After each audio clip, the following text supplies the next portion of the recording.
राणंद तलावातून रात्रीची खुलेआम वाळू चोरी सुरूच। महाराष्ट्र नवनिर्माण सेनेने याबाबतची व्हिडिओ दाखवून देखील प्रशासन अजूनही गप्पच।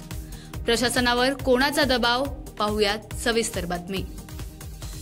महाराष्ट्र नवनिर्माण सेनेचे जिल्हाध्यक्ष धैर्यशील पाटील यांनी राणंद तलावातील माती उपसा करणाऱ्यांची दहशत मोडीत वाळू चोरीचा पर्दाफाश करूनही प्रशासनाने अजून कोणतीच कारवाई केली नसल्याने आश्चर्य व्यक्त होते। जिल्हाधिकाऱ्यांपासून तलाठ्यांपर्यंत सर्वांनीच या तलावातील काळ्या सोन्याच्या चोरीबाबत तोंडावर बोट ठेवले।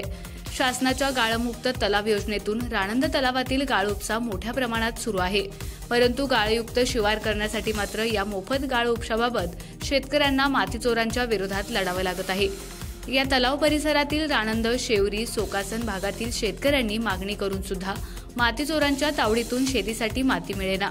त्यामुळे ही योजना नेमकी कुणासाठी? मातीचोराबाबत संपूर्ण माहिती महाराष्ट्र नवनिर्माण सेनेचे जिल्हाध्यक्ष धैर्यशील पाटील यांनी देऊनही प्रशासन गप्प का, असा प्रश्न उपस्थित होतोय। माती उपशाबरोबरच राणंद तलावातील वाळूची मोठ्या प्रमाणात चोरी होत असल्याचा व्हिडिओ मनसे जिल्हाध्यक्ष धैर्यशील पाटील यांनी तहसीलदारांना सादर केला।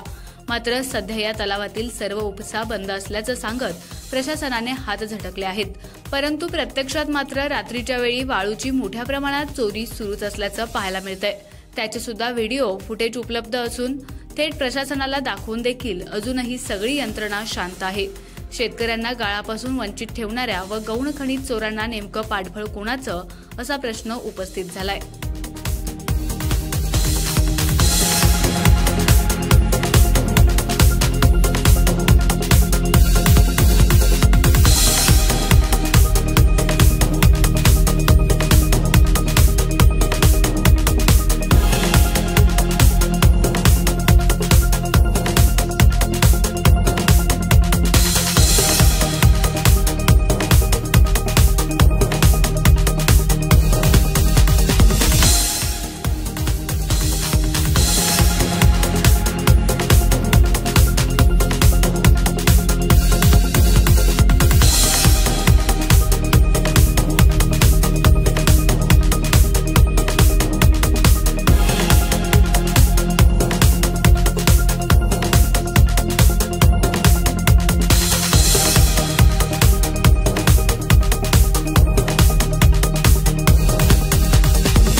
आमच्या खबर गावाकडची या चॅनेलला सबस्क्राइब करा, लाईक करा आणि आमचे व्हिडिओ शेअर करा।